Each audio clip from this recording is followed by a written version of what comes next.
Olá, sejam muito bem-vindos. Este é o Tema Direito, programa do curso de Direito da Universidade Franciscana. Faço questão de dizer que a pauta desse programa é plural e é democrática, porque você pode enviar e-mail para direito@ufn.edu.br com as suas sugestões, temas específicos relacionados ao mundo jurídico, convidados.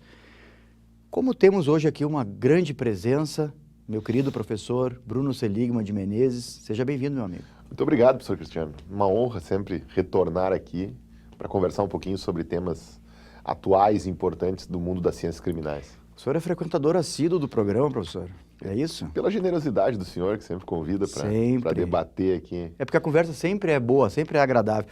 E agora para falar sobre justamente isso, professor. Criminalização aí dos crimes patrimoniais, é isso? É isso. Nós tivemos basicamente duas leis muito próximas que modificaram uma delas, todo o universo dos crimes patrimoniais, basicamente o crime de furto, com alguns impactos em outros, como por exemplo no estelionato. E nós tivemos também uma outra lei que não trata exatamente dos crimes patrimoniais, mas modificou o crime de homicídio. E elas foram muito próximas entre si, elas estão um intervalo de tempo muito curto e provocaram repercussões muito significativas no panorama, fundamentalmente das penas. Antes da gente entrar aí no mérito dessas inovações, professor, o sistema está à procura de alguém específico quando tutela dessa forma, na tua concepção? Eu acho que não exatamente procurando alguém específico, mas o sistema está tentando tratar as consequências sem se preocupar com as causas. Principalmente em ano eleitoral, isso é um movimento que se repete. Quando nós começamos a chegar perto de ciclos eleitorais, principalmente os ciclos eleitorais das grandes eleições, como é o que nós temos esse ano, as modificações legislativas, elas caminham para um recrudescimento, para um aperto de penas, para uma supressão de garantias, fazendo aquilo que no âmbito da criminologia se convencionou chamar de populismo penal.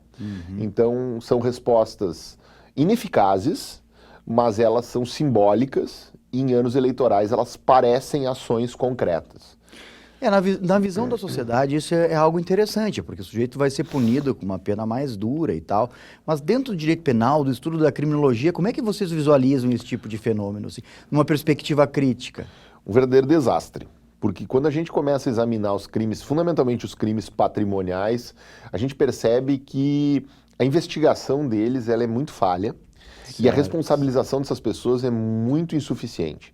Isso porque qualquer pessoa que eventualmente já tenha tido um bem subtraído, um telefone furtado, um computador furtado, dinheiro furtado e registrou ocorrência, sabe que muito provavelmente nem vai ser chamada numa delegacia para prestar esclarecimentos, ou se for, dificilmente vai reaver ou vai pelo menos ter uma resposta de quem foi que subtraiu. Isso não porque a polícia não dê atenção, mas porque há um universo de crimes a serem investigados, apurados, e as nossas polícias enfrentam déficits, tanto pessoais quanto materiais. Então, esses crimes que não têm violência, que não têm grave ameaça, que têm repercussões patrimoniais, que podem ser significativas para nós, mas não são significativas num universo maior, elas acabam ficando em segundo plano. Então, evidentemente que uma delegacia vai priorizar crimes mais graves do que crimes meramente patrimoniais.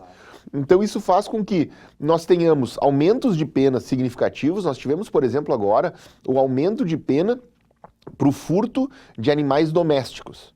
Nós tínhamos até então o aumento de pena, uma criação de um tipo derivado do furto para animais de produção, que era uma resposta à famosa bancada ruralista, que se preocupava com a questão do abigeato. Agora nós temos o furto do animal doméstico, o furto de pet. Bom, que todo mundo que tem um animal doméstico, um animal de estimação, sabe o sentimento que decorre dessa relação, e obviamente que um furto de um cachorro doméstico é algo que é muito sentido. Agora, quantos casos no universo a gente conhece de pessoas que tiveram pets subtraídos? Não é algo tão significativo assim a ponto de gerar um tipo penal próprio. Ou seja, isso é uma coisa muito mais populista que uma pessoa que tem um animal, tem um gato, tem um cachorro dentro de casa, passa a nutrir uma falsa sensação de acolhimento, de tranquilidade, dizendo, agora sim, agora eu estou protegido. Isso não representa algo muito significativo no universo penal. Agora sim, fazendo as vias numa percepção crítica aqui, né? Vamos supor que há problemas, segundo os criminalistas, no aumento das penas e tal, na dureza do sistema.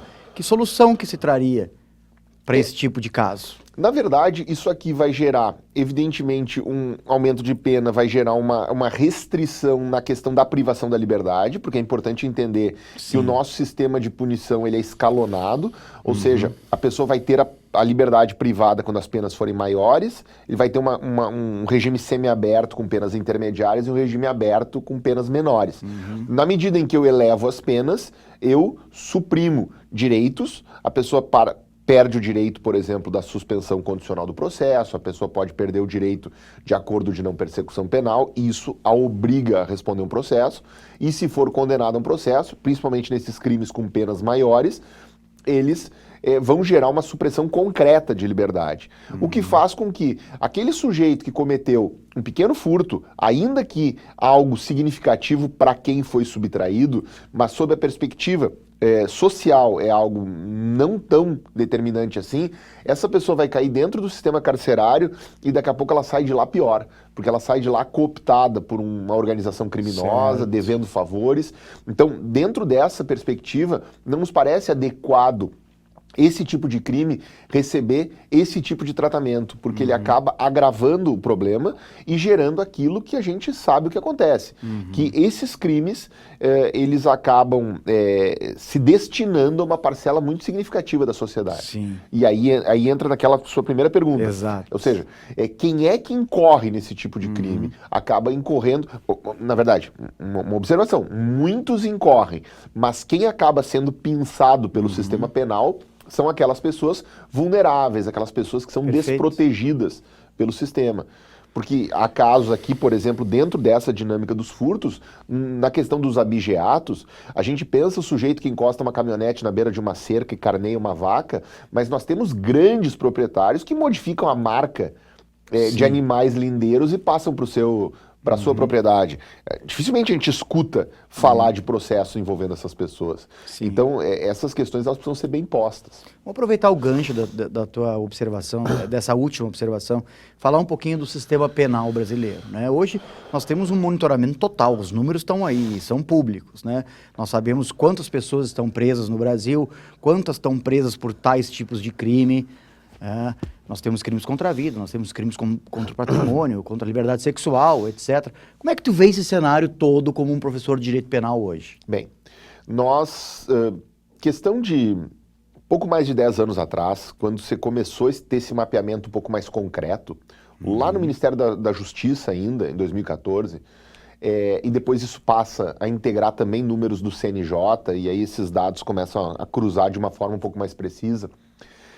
Nós migramos da 5ª maior população carcerária do mundo para a 3ª. Só para o nosso telespectador ter uma ideia, nós temos 1 milhão de presos hoje. Aproximadamente 1 milhão de presos. Né? Aproximadamente 1 milhão de presos. A imensa maioria dos nossos presos, eles vêm de crimes sem violência ou grave ameaça. Eles vêm dos crimes de tráfico de drogas. Certo. E quando se ouve tráfico de drogas, muitas vezes se pensa naquele traficante armado, devidamente protegido por um exército à disposição. Sim. Não é esse o traficante que ocupa as galerias dos nossos presídios. O traficante que ocupa a galeria dos nossos presídios é aquela pessoa que, num desespero para sustentar a família, muitas vezes incorreu num crime e se torna um pequeno varejista, compra um pouquinho, vende um pouquinho e acaba trocando. Tem também muitos que não são traficantes e acabam sendo enquadrados como traficantes, sendo meros usuários. Certo. Então nós temos uma política de drogas que é um verdadeiro fracasso. Nós temos uma política de drogas desde 1976 no Brasil, que foi modificada em 2006. Então a atual já tem 20 anos, mas ela não cumpre aquilo que ela se propõe.